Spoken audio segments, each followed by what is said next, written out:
bem-vindos ao mais artisticamente divertido canal do YouTube. Hoje é dia de obras incompreendidas e a gente vai falar da pintura Ofélia, do John Everett Millais, um artista inglês, então, que faz parte do movimento dos pré-rafaelitas, que foi um movimento aí que aconteceu no século XIX. Então, essa obra foi feita em 1951, 1952 e representa essa personagem, né, Ofélia, que é uma personagem de Shakespeare, que aparece na peça Hamlet. Hamlet é um outro personagem da peça, e a Ofélia e o Hamlet têm um certo romance. A Ofélia é uma moça nobre e o Hamlet é o príncipe. Então, a peça acontece aí na corte da Dinamarca, na corte real da Dinamarca. E o que acontece é que, por determinadas circunstâncias aí, o Hamlet acaba matando o pai da Ofélia, então o Apolônio, e ela tá também de coração partido, porque ele acabou dizendo que eles não iam se casar, ela poderia ser uma possível pretendente pra ele e tal, mas ele disse que eles não iam se casar. E daí ela começa a enlouquecer por causa dessa morte do pai. E essa loucura acaba levando ela a se suicidar. E é justamente o que a gente vê aqui nessa obra. A gente vê, na verdade, ela já morta, né, o que seria.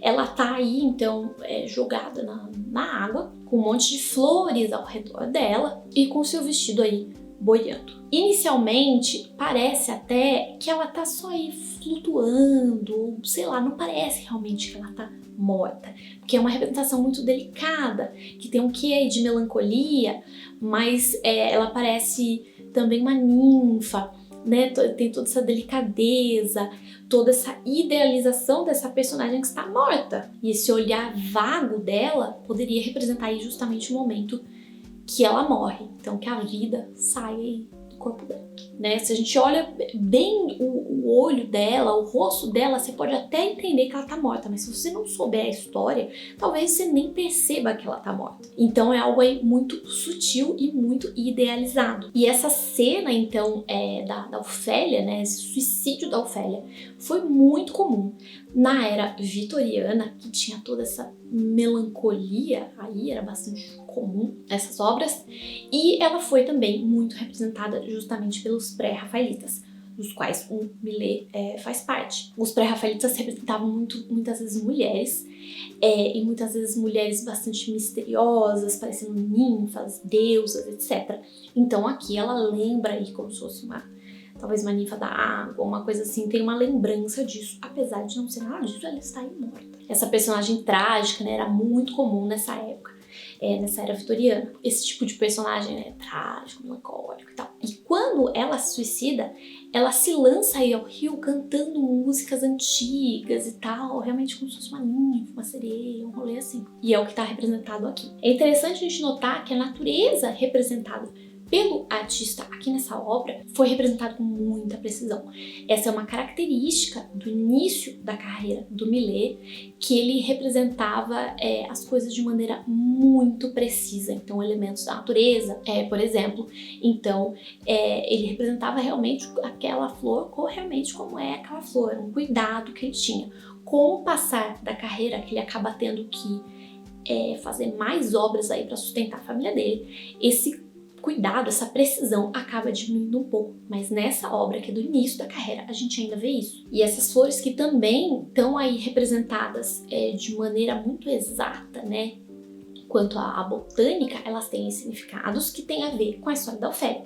Então as rosas, por exemplo, que estão perto do rosto dela, podem fazer referência a algo que o irmão dela, o Laerte, diz na peça, que ele chama ela então de Rosa de Maio. Em seguida, a gente tem outras plantas, então o salgueiro, a margarida e a ortiga, que são relacionados, né, associados ao amor, à dor e à inocência abandonada. Enquanto que as violetas que ela tem em volta do pescoço representam a fidelidade, a castidade ou ainda a morte dos jovens, que tem super a ver aqui neste caso. E a papoula, que também aparece, de forma geral significa simplesmente a morte. E essas flores reforçam ainda mais toda a feminilidade, a delicadeza dessa cena, né, que poderia ser uma cena mórbida, né, melancólica e tal, mas não é, né, mórbida porque está representando aí uma mocinha morta, né, não tem todo esse horror de uma jovem morta, é algo muito delicado, muito sutil, muito idealizado.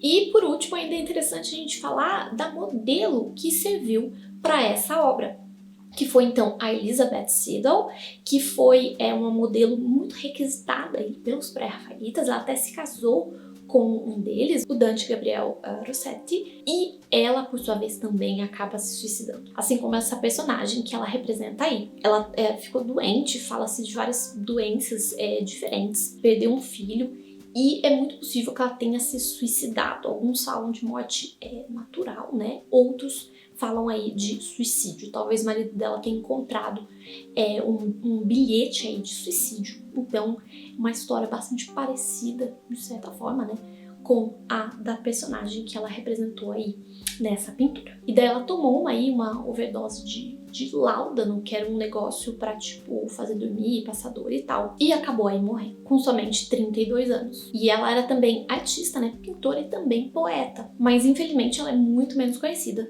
do que os seus colegas homens. E é interessante a história de como essa pintura foi feita. Como o artista era aí muito minucioso na sua representação, a modelo teve que ficar durante muitas horas, em muitas sessões, deitada em uma banheira com água, né, para ele poder reproduzir aí como seria o corpo de uma pessoa, com o vestido boiando e tal na água. E a banheira era aquecida por lâmpadas que ficavam ali embaixo, né, durante 4 meses.